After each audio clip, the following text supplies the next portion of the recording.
أشهد أن لا إله إلا الله وحده لا شريك له وأشهد أن محمدا عبده ورسوله أما بعد فأعوذ بالله من الشيطان الرجيم بسم الله الرحمن الرحيم الحمد لله رب العالمين الرحمن الرحيم مالك يوم الدين إياك نعبد وإياك نستعين اهدنا الصراط المستقيم صراط الذين أنعمت عليهم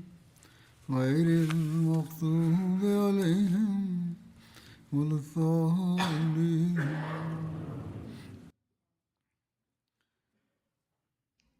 در خطبه گذشته درباره غزوه تبوک به طور مختصر ذکر شد. امروز برخی جزئیات بیشتر آن را بیان خواهم کرد. حضرت مصلح موعود رضی الله عنه در بیان پس زمینه این غزوه یعنی غزوه تبوک می‌فرمایند که هنگامی که پیامبر اکرم صلی الله علیه و سلم مکه را فتح فرمودند، ابو عامر مدنی که از قبیله خزرج بود و به سبب معاشرت با یهودیان و مسیحیان به ذکر و وظایف عادت کرده بود و از این رو مردم او را راهب می‌نامیدند، هرچند از نظر دینی مسیحی نبود، پس از ورود پیامبر اکرم صلی الله علیه و سلم به مدینه به سوی مکه گریخت. وقتی مکه نیز فتح شد، با خود اندیشید که اکنون باید برای ایجاد شورش علیه اسلام تدبیر تازه‌ای بیندیشم. سرانجام نام و شیوه خود را تغییر داد و در روستایی به نام قبا در نزدیکی مدینه اقامت گزید. به سبب سالها دوری از مدینه و نیز تغییر در چهره و لباس، مردم مدینه عموماً او را نشناختند، جز همان منافقانی که با آنان رابطه برقرار کرده بود. او با همکاری منافقان مدینه این نقشه را طرح کرد که من به شام میروم و حکومت مسیحی و قبایل عرب مسیحی را تحریک میکنم تا به مدینه حمله کنند و شما در این سو شایع کنید که سپاه شام در حال حمله به مدینه است. منافقان مدینه این شایعات را پخش کنند. اگر نقشه هم موفق شود، میان دو گروه درگیری رخ خواهد داد و جنگ در میگیرد و اگر نقشه هم موفق نشد، شاید مسلمانان به سبب این شایعات خود به شام حمله کنند و بدین سان میان حکومت قیصر و آنان جنگ درگیرد و کار ما انجام گیرد. در هر صورت ما سود میبریم. این سخن آن فتنه انگیز بود. پس از این تحریک او به سوی شام رفت و منافقان مدینه هر روز در مدینه این خبر را پخش میکردند که فلان کاروان را دیدیم و آنان گفتند سپاه شام در حال آماده سازی برای حمله به مدینه است. روز بعد نیز میگفتند فلان کاروان را دیدیم و آنان گفتند سپاه شام قصد یورش به مدینه را دارد. این اخبار چنان گسترده شد که پیامبر اکرم صلی الله علیه و سلم صلاح دیدند که خود با سپاه اسلامی برای مقابله با سپاه شام حرکت فرمایند. این زمان برای مسلمانان بسیار دشوار بود. سال قحطی بود. در فصل گذشته غله و میوه اندک تولید شده بود و محصولات این فصل هنوز نرسیده و درو نشده بود. اواخر سپتامبر یا اوایل اکتبر بود که ایشان برای این مأموریت روانه شدند. منافقان می‌دانستند که همه این ماجرا نیرنگ است و این حیله را برای آن کردند که اگر سپاه شام حمله نکند، مسلمانان خود به شام روند و در نتیجه نابود شوند. واقعه جنگ مؤته در برابر چشمانشان بود. در آن هنگام مسلمانان با سپاهی عظیم روبرو شده بودند و با تحمل خسارات فراوان به سختی نجات یافته بودند. اکنون آنان می‌خواستند موطع دیگری را با چشمان خود ببینند که در آن به گمان ناپاکشان خود پیامبر اکرم صلی الله علیه و آله و سلم نیز نعوذ بالله شهید شوند. از این رو از یک سو منافقان هر روز شایعه می پراکندند که از فلان منبع شنیدیم دشمن در حال حمله است، از فلان منبع شنیدیم سپاه شام می آید، و از سوی دیگر مردم را می ترساندند که مقابله با چنین سپاه عظیمی آسان نیست و نباید به جنگ رفت. هدف آنان از این اقدامات این بود که مسلمانان به شام بروند، اما تا حد ممکن با تعداد اندک تا شکستشان حتمی گردد. اگر اندک باشند شکستشان قطعی خواهد بود. به هر حال با توجه به اخبار رسیده، پیامبر اکرم صلی الله علیه و آله و سلم اوضاع و احوال را بررسی فرمودند و به این نتیجه رسیدند که اگر در مقابله با رومیان تأخیر شود یا به آنان فرصت داده شود تا وارد مناطق تحت نفوذ مسلمانان گردند، زیانش بیشتر خواهد بود. از این رو با وجود تنگی و سختی تصمیم فرمودند که بدون دادن فرصت پیشروی به رومیان خود به سرزمین آنان رفته و جنگی سرنوشت ساز علیه آنان برپا دارند. حضرت مسلم موعود رضی الله عنه این مطلب را در جای دیگری چنین بیان فرمودند که هنگامی که این شایعات به پیامبر اکرم صلی الله علیه و آله و سلم رسید، ایشان دستور دادند که به جای آن که رومیان بر ما بتازند و حمله کنند، ما باید در مرزها به استقبالشان برویم و مانع شویم. ایشان به مسلمانان فرمان آماده سازی دادند. نخستین نقل را من از کتابی تاریخی آورده بودم و این بخش از حضرت مسیح موعود علیه السلام است. به هر حال پیامبر اکرم صلی الله علیه و آله و سلم معمولاً مأموریت‌های جنگی را تا حدی پنهان نگه می‌داشتند. اما پس از مأموریت خیبر، مأموریت تبوک چنین بود که ایشان به طور علنی اعلان فرمودند و با بیان دشواری‌های راه و کثرت دشمن مسلمانان را به آمادگی فرا خواندند. این روایت در صحیح بخاری اومده. همچنین ایشان افرادی را به مکه و قبایل عرب دیگر فرستادند تا آنان را به شرکت در سپاه دعوت کنند. از سوی دیگر به ثروتمندان تأکید فرمودند که در راه خداوند متعال انفاق کنند. پیامبر اکرم صلی الله علیه و آله و سلم پیام شرکت در جنگ را به قبایل مختلف فرستادند و سفیرانی به سوی آنان اعزام کردند، چنانکه ذکر شده است.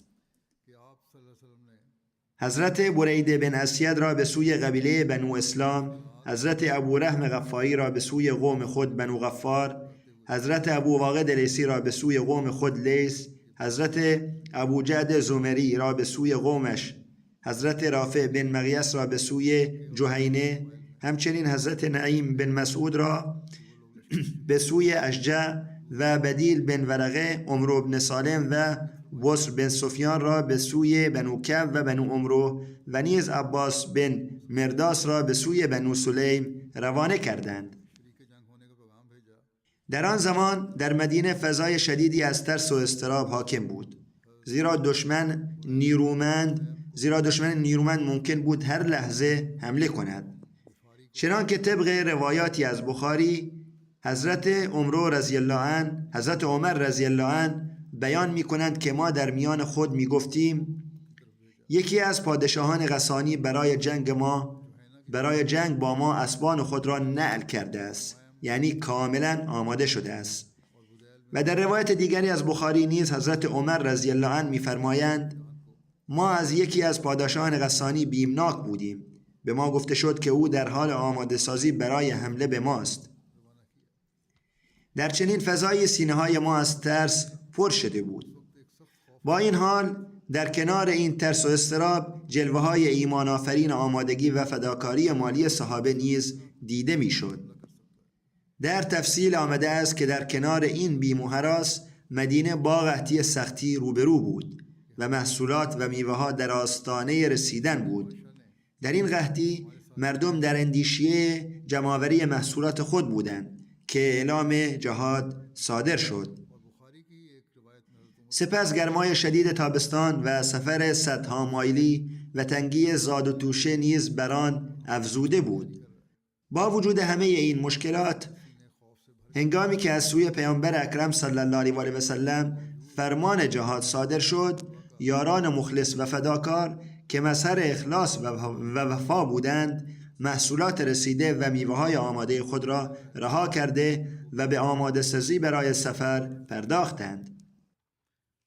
هرچند آماده سازی برای چنین سفر طولانی برای آن صحابه مخلص ولی فقیر کار آسانی نبود و پیامبر اکرم صلی الله علیه و آله و سلم نیز از دشواری‌های این لحظات به خوبی آگاه بودند. از این رو ایشان با فراخوان عمومی به فداکاری مالی ثروتمندان را به انفاق در راه خدا و تهیه وسایل سواری تشویق فرمودند و فرمودند: من جهر جیش العسرة فله الجنه، یعنی هر کس سپاه عسر یعنی جنگ تبوک را به ساز و برگ مجهز کند، بهشت از آن اوست. در این هنگام نخستین کسی که با مال خود آمد حضرت ابوبکر صدیق رضی الله عنه بود. ایشان تمام دارایی خانه خود را که 4000 درهم بود آوردند. پیامبر اکرم صلی الله علیه و آله و سلم از حضرت ابوبکر پرسیدند: آیا برای خانوادت چیزی باقی گذاشته یا نه؟ ایشان عرض کردند: برای خانواده‌ام خداوند و پیامبرش را باقی گذاشتم. در یک روایت حضرت عمر واقعه خود را چنین بیان می کنند که پیامبر اکرم صلی الله علیه و آله و سلم به ما دستور دادند که صدقه بدهیم و در آن زمان من مالی در اختیار داشتم. با خود گفتم من هرگز نتوانستم از ابوبکر پیشی بگیرم، پس امروز از او پیشی خواهم گرفت. میگویند من نصف مال خود را آوردم. پیامبر اکرم صلی الله علیه و آله و سلم فرمودند: برای خانوادت چه باقی گذاشتی؟ عرض کردم همان قدر که آوردم، همان قدر نیز برای خانواده‌ام باقی گذاشتم. و حضرت ابوبکر همه مال خود را که در اختیار داشتند آوردند. پس پیامبر اکرم صلی الله علیه و آله و سلم فرمودند: ای ابوبکر، برای خانوادت چه باقی گذاشتی؟ حضرت عمر میگویند در حضور من از او پرسیدند. او عرض کرد من برای آنان خدا و پیامبرش صلی الله علیه و آله و سلم را باقی گذاشتم. حضرت عمر میفرمایند گفتم به خدا سوگند من هرگز در هیچ چیز نمیتوانم از او پیشی بگیرم. حضرت مصلح موعود نیز این واقعه را با روش خود چنین نقل فرمودند که در یکی از موقعیت‌های جهاد حضرت عمر بیان می‌فرمایند: به فکرم رسید که حضرت ابوبکر همیشه از من پیشی می‌گیرند. امروز من از او پیشی خواهم گرفت. با این اندیشه به خانه رفتم و نصف مال خود را جدا کرده برای تقدیم به حضور پیامبر اکرم صلی الله علیه و آله و سلم آوردم. آن زمان دوران نهایت سختی برای اسلام بود، ولی حضرت ابوبکر رضی الله تعالی عنه تمام مال خود را آوردند و در خدمت پیامبر اکرم صلی الله علیه و آله و سلم تقدیم کردند. پیامبر اکرم صلی الله علیه و آله و سلم پرسیدند: ابوبکر، در خانه چه باقی گذاشتی؟ عرض کرد خدا و پیامبرش. حضرت عمر می‌فرمایند با شنیدن این سخن سخت شرمنده شدم و دانستم که امروز با تمام توان خواستم از ابوبکر پیشی بگیرم، اما باز هم ابوبکر از من پیشی گرفت. در مورد فداکاری مالی حضرت عثمان در روایتی آمده است که حضرت عبدالرحمن بن حباب آن را چنین بیان کرده است: می‌فرمایند من نزد پیامبر اکرم صلی الله علیه و آله و سلم حاضر بودم و ایشان درباره لشکر اسره مردم را تشویق می‌فرمودند. پس حضرت عثمان بن عفان برخاستند و عرض کردند: ای رسول خدا صلی الله علیه و آله و سلم، بر عهده من است که 100 شتر با پالانها و زینهایشان را در راه خدا تقدیم کنم. سپس پیامبر اکرم صلی الله علیه و آله و سلم دوباره مردم را برای لشکر تشویق فرمودند. پس حضرت عثمان بن عفان دوباره برخاستند و عرض کردند: ای رسول خدا صلی الله علیه و آله و سلم، بر عهده من است که 200 شتر با پالانها و زینهایشان را در راه خدا تقدیم کنم. سپس پیامبر اکرم صلی الله علیه و آله و سلم بار دیگر مردم را برای لشکر تشویق فرمودند و با وجود شنیدن این سخن حضرت عثمان بن عفان باز برخاستند و عرض کردند ای رسول خدا صلی الله علیه و آله و سلم، بر عهده من این است که 300 شتر با پالانها و زینهاشان را در راه خدا تقدیم کنم. من دیدم که پیامبر اکرم صلی الله علیه و آله و سلم از منبر پایین می آمدند و می فرمودند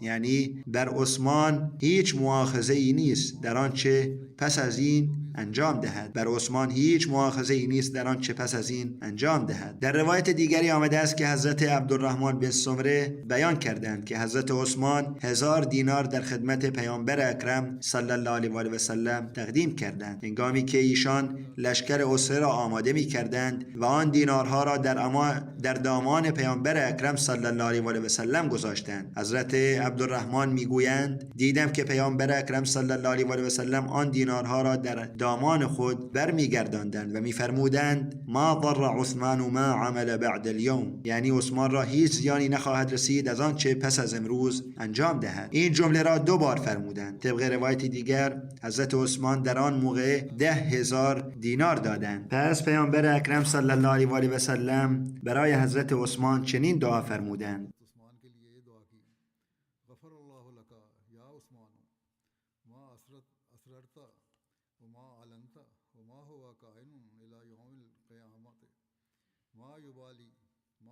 یعنی ای عثمان، خداوند تو را بیامرزد برای آنچه پنهان کردی و آنچه آشکار ساختی و آنچه تا روز قیامت واقع خواهد شد. پس از آن هرچه انجام دهد نباید نگران باشد. طبق روایت دیگریشان برای آماده سازی آن جنگ 1000 شتر و 70 اسب تقدیم کردند. در روایتی آمده است که پیامبر اکرم صلی الله علیه و آله و سلم در آن موقع برای حضرت عثمان چنین دعا فرمودند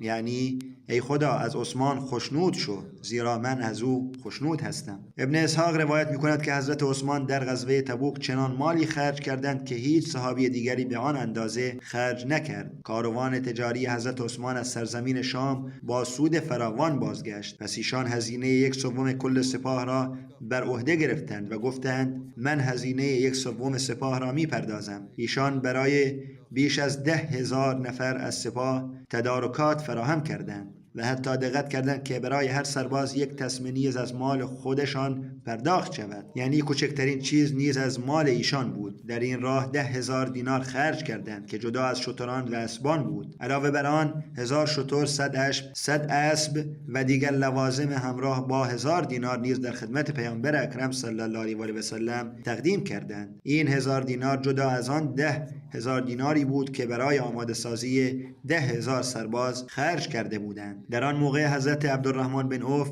100 اوقیه نقره تقدیم کردند و طبق برخی روایات 200 اوقیه نقره. اوقیه واحد وزنی است که برابر با 10.5 مسقال است، یعنی بین 1050 تا 2100 مسقال نقره یا حدود 1 کروب تا 2.5 کیلو گرم نقره اگر به معیار امروزی نگاه کنیم. سپس پیامبر اکرم صلی الله علیه و آله و سلم فرمودند عثمان بن عفان و عبدالرحمن بن عوف از خزانه‌های خدا در زمینند که برای رضای خدا خرج می‌کنند. آنان مال فراوانی بخشیدند. در روایتی آمده است که حضرت عبدالرحمن بن عوف 400 اوقیه طلا تقدیم کردند، یعنی 4200 مسقال طلا، و برخی نیز گفتند که 900 شتر تقدیم کردند. به هر حال از فداکاری‌های فراوان آنان یاد شده است. بر اساس یک روایت حضرت عبدالرحمن بن عوف به خدمت پیامبر اکرم صلی الله علیه و آله و سلم حاضر شدند و عرض کردند در نزد من 8000 درهم است. 4000 درهم را برای اهل و عیال خود نگه داشتم و 4000 درهم را در خدمت شما تقدیم می کنم. پیامبر اکرم صلی الله علیه و آله و سلم در حالی که برای او دعای برکت خواندند گفتند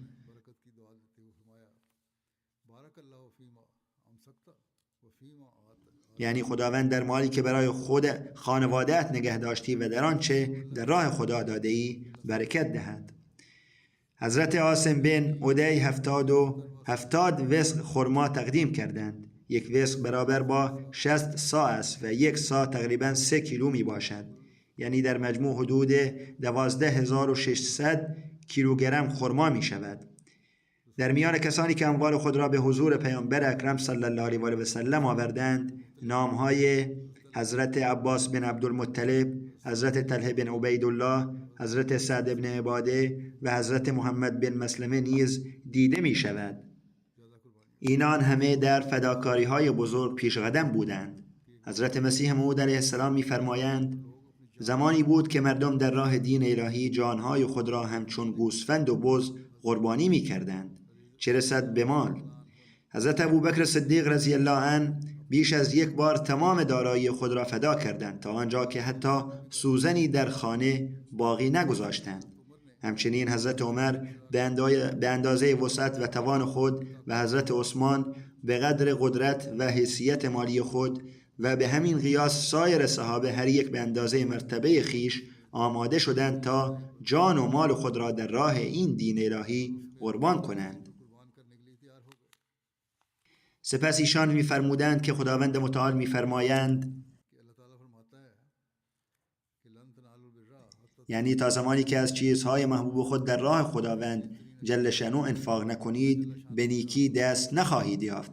و صحابه برای رسیدن به نیکی‌ها انفاق می‌کردند. حضرت مصلح موعود رضی الله عنه بیان می‌کنند که صحابه گاهی اساس و دارایی خانه خود را می‌فروختند تا هزینه جنگ را تأمین کنند، بلکه دیده می‌شود که گاهی املاک خود را فروخته و بر دیگران خرج می‌کردند و برای آنان تمام نیازهای ضروری را فراهم می‌نمودند، یعنی برای کسانی که به جنگ می‌رفتند.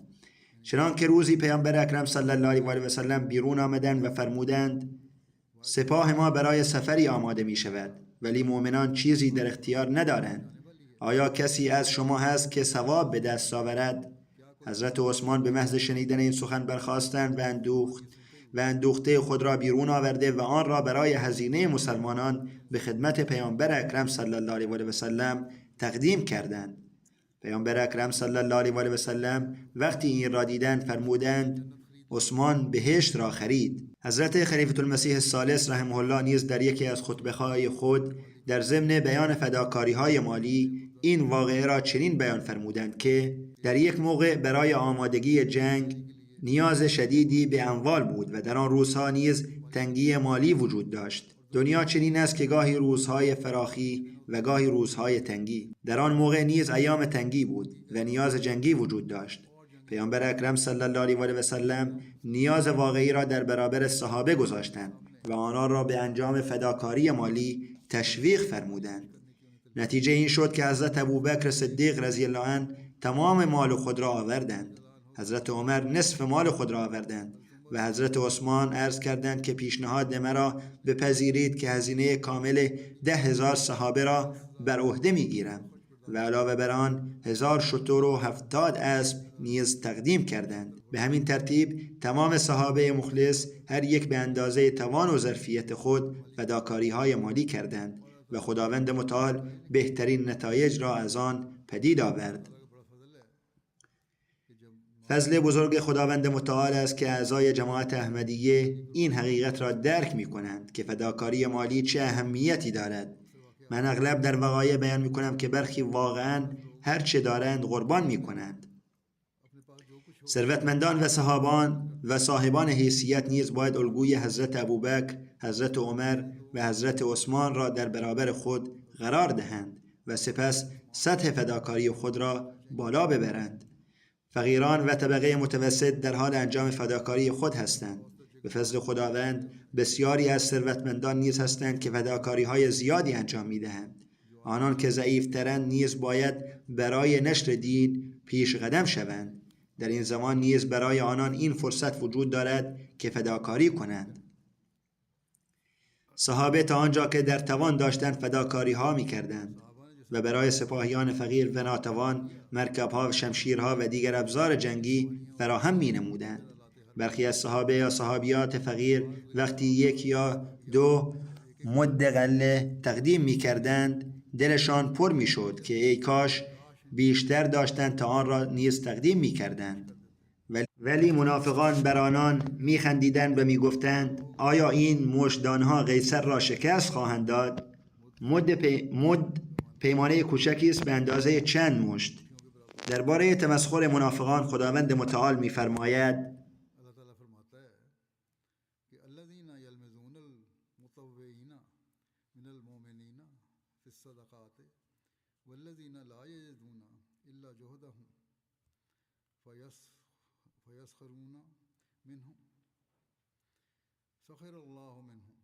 یعنی آنان که از مؤمنانی که با شوق دل صدقه میدهند عیبجویی میکنند و نیز از کسانی که جز تلاش خود چیزی نمییابند پس آنان را مسخره میکنند. خداوند آنان را به تمسخر میگیرد و برایشان عذابی دردناک مقدر است. در میان کسانی که با زحمت خود فداکاری مالی کردند حضرت ابو عقیل نیز بودند که تمام شب از چاه آب کشیدند و 2 صاع خرما به دست آوردند.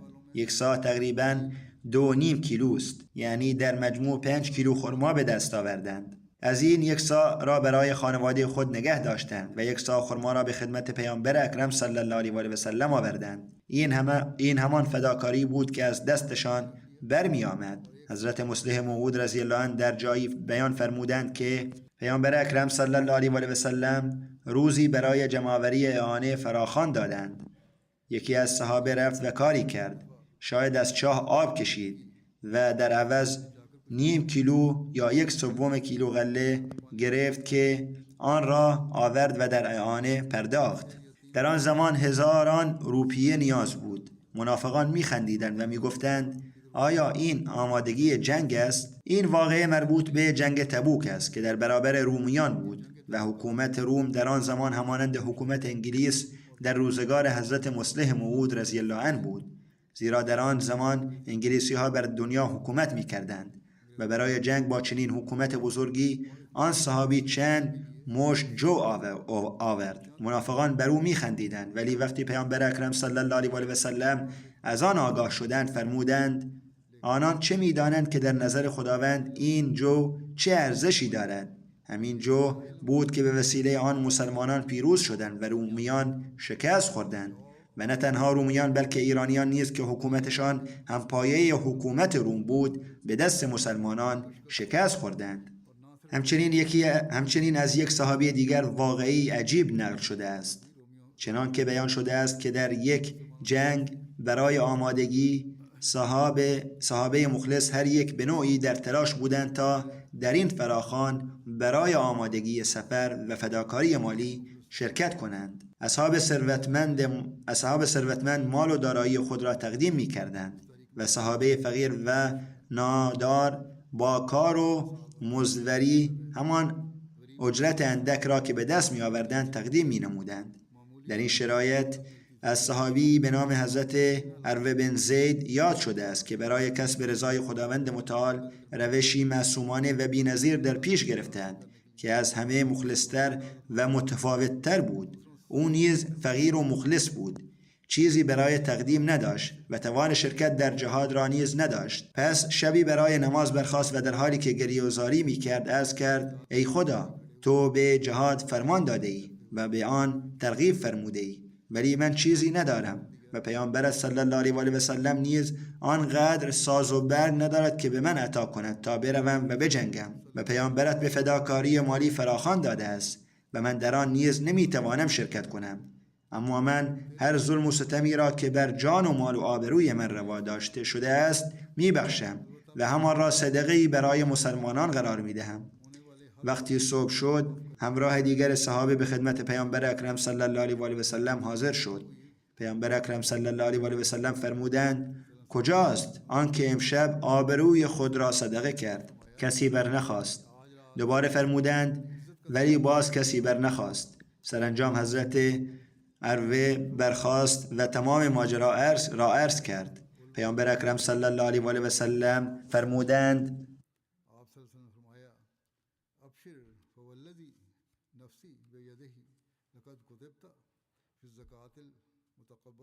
یعنی شاد باش، قسم به آن که جانم در دست اوست، تو در زمره کسانی نوشته شدی که صدقه‌شان پذیرفته شده است.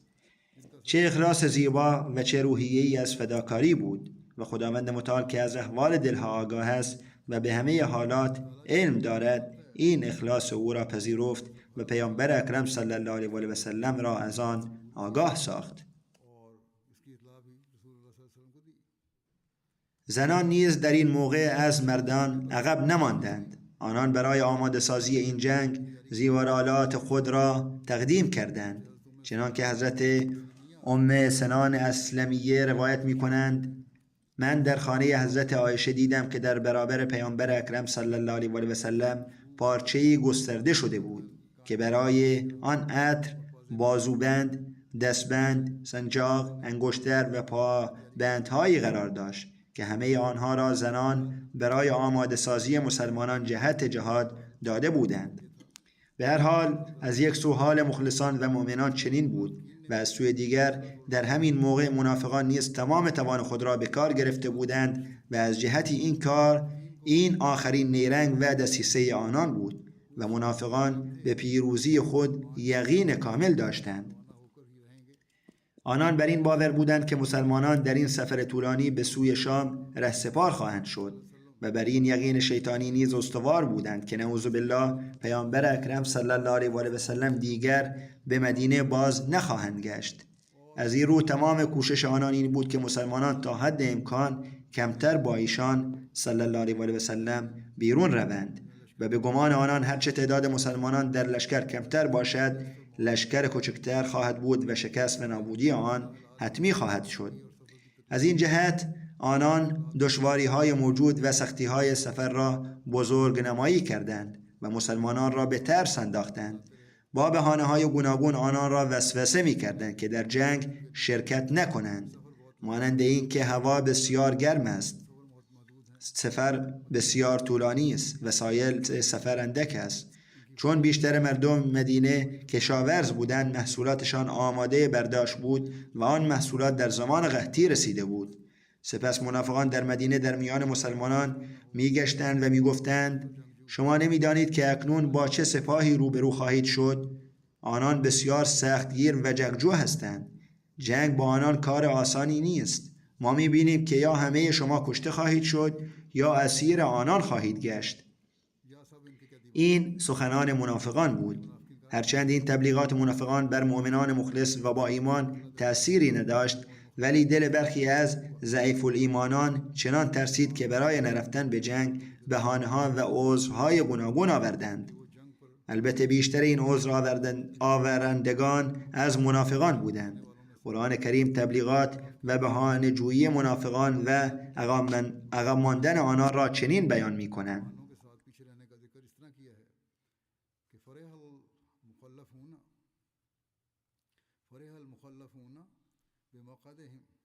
خلاف رسول الله وكرهوا أن يجاهدوا بأموالهم وأنفسهم في سبيل الله وقالوا لا تنفروا في الحر قل نار جهنم أشد حرا لو كانوا يفقهون فليضحكوا قليلا وليبكوا كثيرا جزاء بما كانوا يكسبون. منافقانی که از جهاد باز ماندند از این که برخلاف فرمان پیامبر خدا در جای خود نشستند بسیار خوشحال شدند و جهاد با مال و جان در راه خدا را ناخوش داشتند و به یکدیگر گفتند: در این گرمای شدید برای جنگ بیرون نروید. بگو آتش دوزخ از این گرما سخت‌تر است. کاش می‌فهمیدند. پس باید اندک بخندند و بسیار بگریند به پاداش آنچه انجام می‌دادند. بر اساس روایات این افراد به حضور پیامبر اکرم صلی الله علیه و سلم می آمدند و برای نرفتن به جهاد عذری می آوردند و اجازه می خواستند که در جهاد شرکت نکنند و ایشان صلی الله علیه و سلم به آنان اجازه می دادند. بیش از 80 نفر بودند که با حیله ها و بهانه های گوناگون اجازه نرفتن به جهاد گرفتند و اینان غیر از منافقانی بودند که با عبدالله بن ابی و دیگران همراه بودند. خداوند متعال با افشای این بهانه ها در قرآن کریم آشکارا بیان فرمودند که عقب ماندن آنان به سبب ضعف ایمانشان است و آنان در بهانه های خود دروغگو هستند. و هنگامی که آیات مربوط به آنان نازل شد برای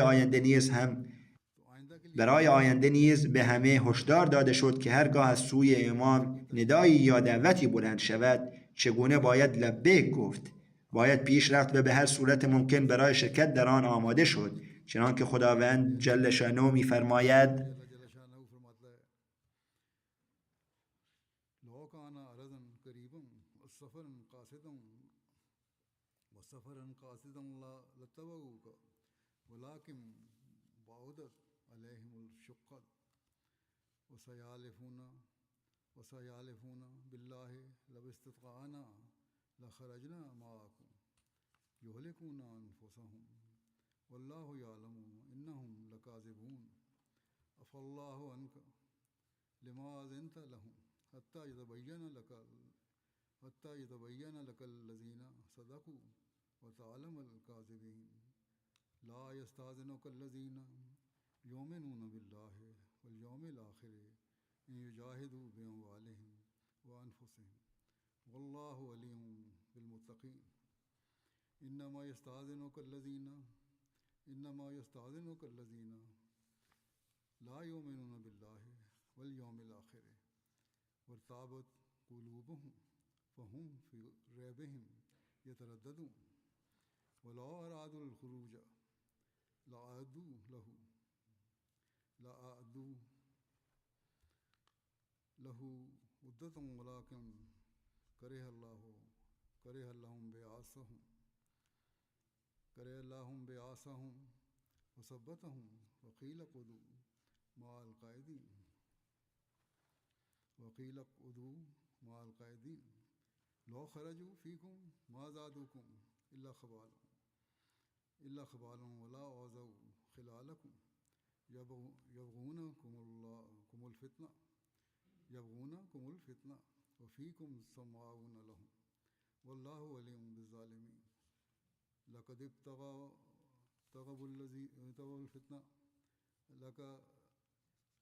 इब्तग़वुल फ़ितनता मिन क़ब्लु व क़ल्लबू लकल अमूरा हत्ता जाअल हक़्क़ु व ज़हर अमरुल्लाहि व हुम कारिहून मिन क़ब्लु व क़ल्लबू लकल अमूरा हत्ता जाअल हक़्क़ु व ज़हर अमरुल्लाहि व हुम कारिहून اگر غنیمت نزدیک و سفر آسانی بود حتما از تو پیروی می‌کردند، ولی سختی راه بر آنان گران آمد. آنان به خدا سوگند خواهند خورد که اگر توانایی داشتیم حتما با شما بیرون می‌رفتیم. آنان خود را هلاک می‌سازند و خدا می‌داند که آنان دروغگویند. خدا تو را ببخشاید. چرا به آنان اجازه داده تا آنگاه که برایت آشکار شد چه کسانی رازگو هستند و دروغگویان را نیز می‌شناختی. کسانی که به خدا و روز آخرت ایمان دارند از تو برای جهاد با مال و جان خود رخصت نمی‌خواهند و خدا پرهیزکاران را نیک می‌شناسد. تنها کسانی از تو اجازه می‌خواهند که به خدا و روز آخرت ایمان ندارند و دلهایشان در شک است و در شک خود سرگردانند و اگر قصد خروج داشتند برای آن آماده سازی می‌کردند، ولی خدا نخواست که آنان برای این هدف والا برخیزند. پس آنان را باز داشت و گفته شد با نشستگان بنشینید. اگر با شما بیرون می آمدند جز آشفتگی چیزی بر شما نمی افزودند و در میان شما شتابان می دویدند تا فتنه برپا کنند، در حالی که در میان شما کسانی هستند که سخنانشان را گوش می دهند و خدا ستمکاران را نیک می شناسد. آنان پیشتر نیز فتنه می خواستند و کارها را برایت وارونه جلوه دادند تا آنکه حق آمد و فرمان خدا آشکار شد، در حالی که آنان آن را ناخوش داشتند. پس خداوند متعال حال منافقان را در این آیات آشکارا بیان فرموده است و به پیامبر اکرم صلی الله علیه و آله و سلم فرمود که تو عذر دروغین آنان را پذیرفتی. اگر نمیپذیرفتی و اجازه نمیدادی نفاقشان بر همه آشکار میشد. آنان به هر حال به جنگ نمی رفتند، ولی خداوند میفرماید که نرفتنشان بهتر بود. زیرا اگر به هر دلیلی میرفتند در هنگام جنگ کارایی ها میکردند که موجب زیان مسلمانان میشد. به هر حال نتایج مطابق خواسته منافقان ظاهر نشد. تفصیل باقی آن انشاءالله در آینده بیان خواهم کرد.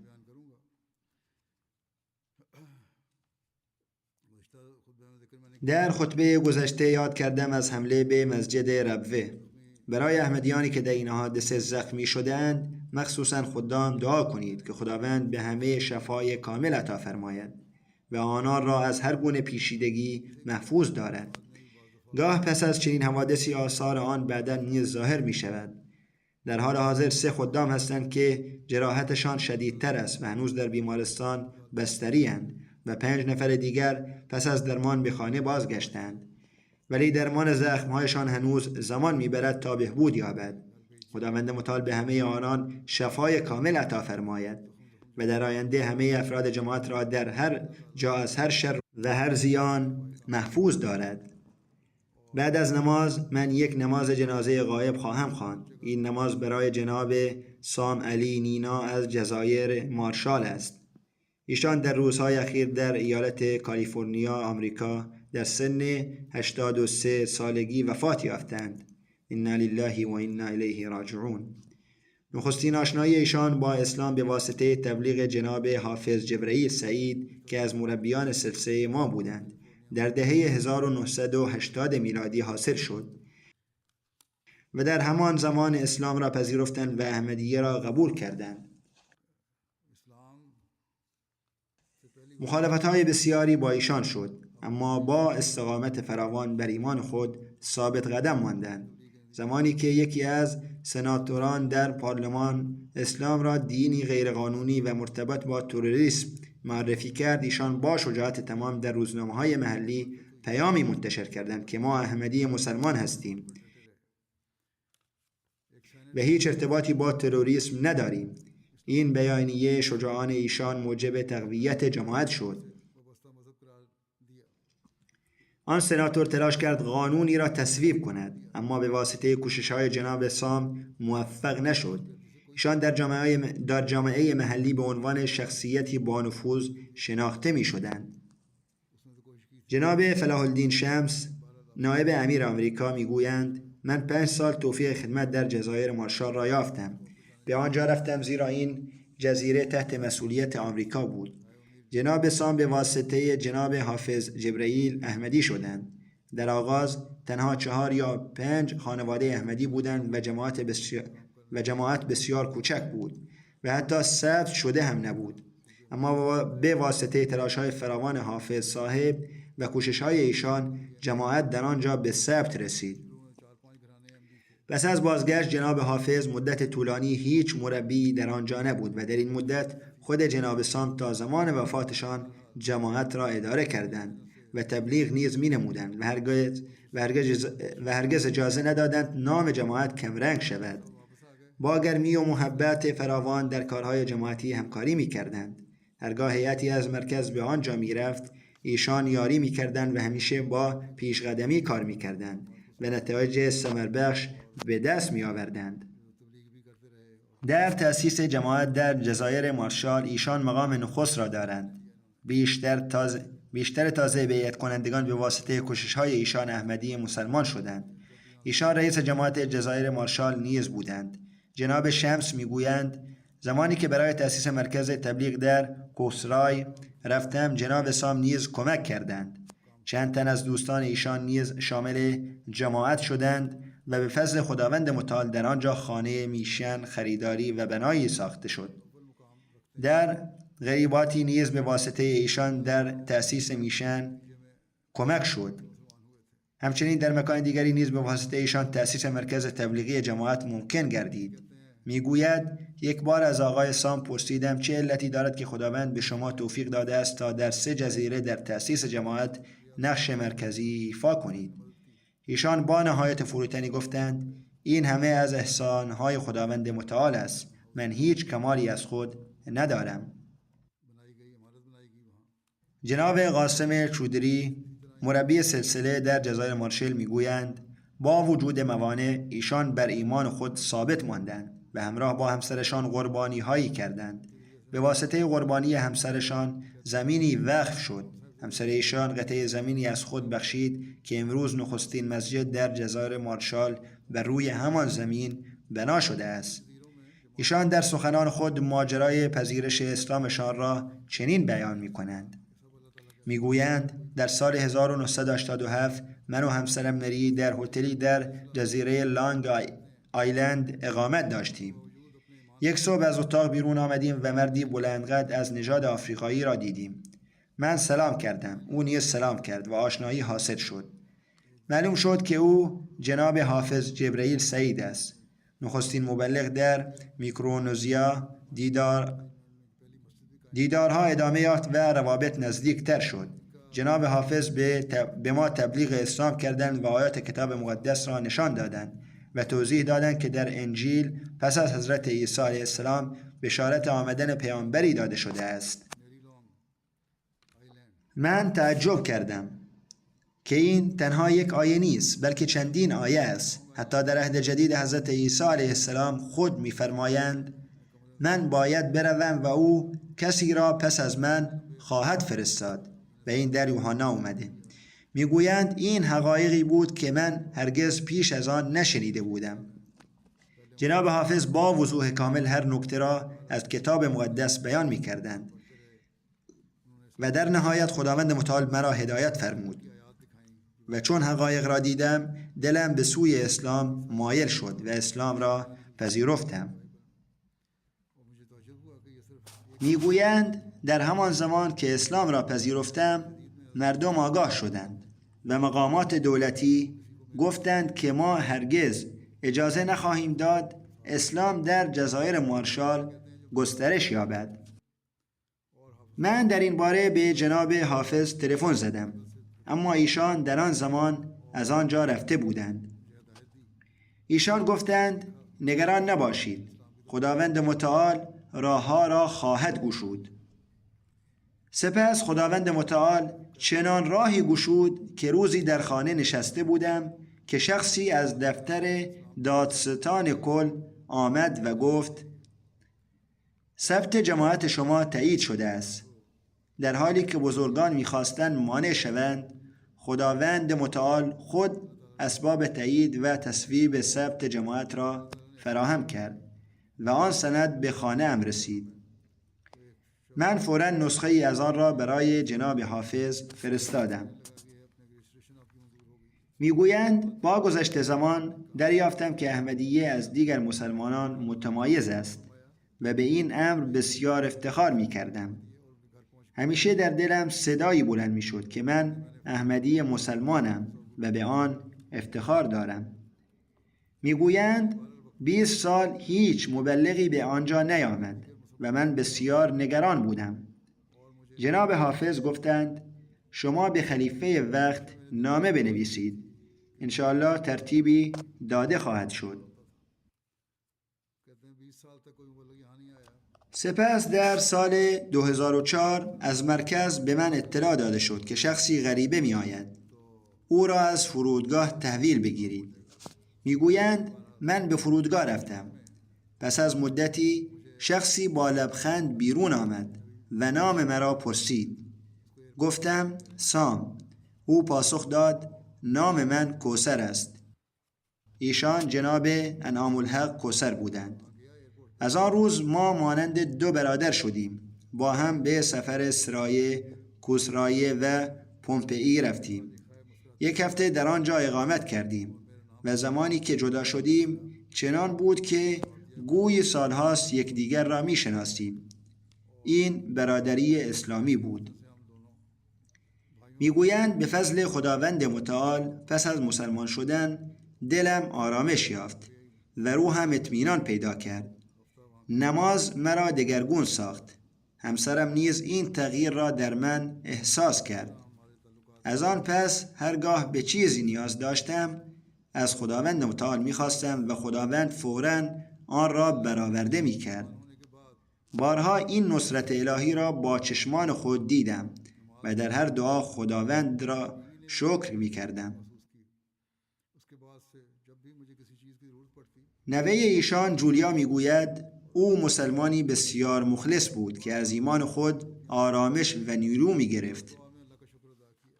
بیشتر وقت خود را در عبادت میگذراند و تلاوت قرآن کریم را بسیار دوست داشت. به مطالعه کتب مختلف اسلامی مشغول بود. ما اغلب او را در تفکر و تأمل عمیق میافتیم. خداوند متعال با ایشان به مغفرت و رحمت رفتار فرماید و برخی از اعضای خانواده ایشان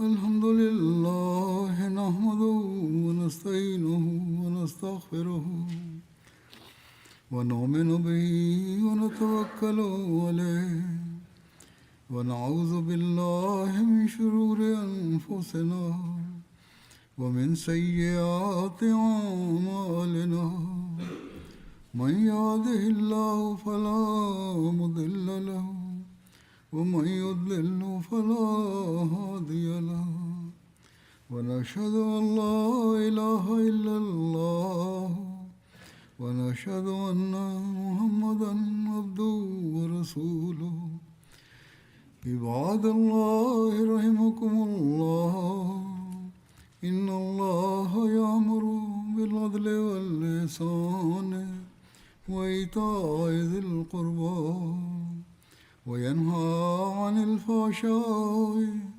والمنكر والبغي يعظكم لعلكم تذكرون اذكروا الله يذكركم وادعوه يستجب لكم ولذكر الله أكبر.